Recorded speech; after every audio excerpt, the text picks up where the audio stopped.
A parallel beam of particles of mass m moving with a velocity v impinges on a wall at an angle theta to its normal. The number of particles per unit volume in the beam is n. If the collision of the particles with the wall is elastic, find the pressure on by the beam on the wall. Now let us assume there is a wall over here, and this is the normal to the wall.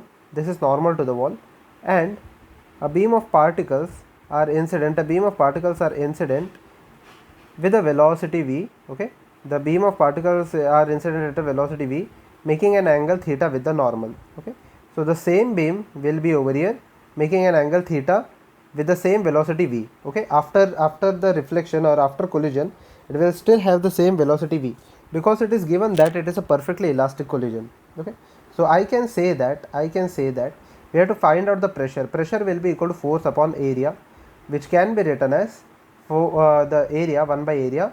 Force can be written as dp divided by dt.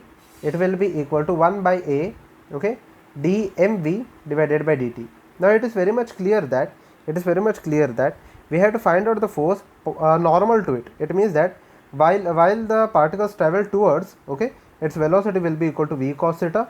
When it gets collided in the normal, in the direction of the normal, this will be equal to minus v cos theta. So v cos theta and minus v cos theta will be equal to 2v cos theta. So basically I can write this as 2v cos theta. Okay, instead of v it will be equal to 2v cos theta, that is the change in velocity, dm divided by dt. Okay, now let us say the number of particles. Let us find out the number of particles those are incident per unit time. Okay, per unit time.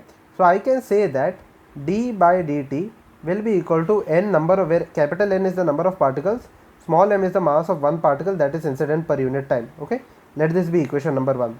Now it is given that the number of particles per unit volume, okay, the number of particles per unit volume, that is dn divided by dv. Okay, the number of particles per unit volume is given as small n. Okay, is given as small n. Okay, now this can be written as dn can be written as n into dv.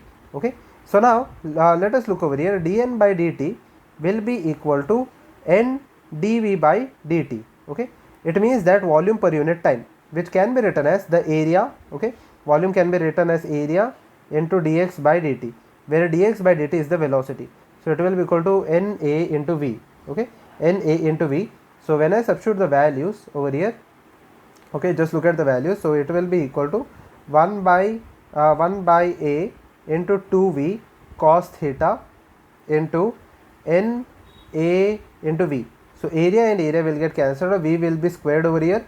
So it will be equal to 2n, n mass of each particle is m over here. Okay, and so it will be equal to 2nm v square cos theta. So it will be equal to 2nm or mn v square cos theta, which is option number A.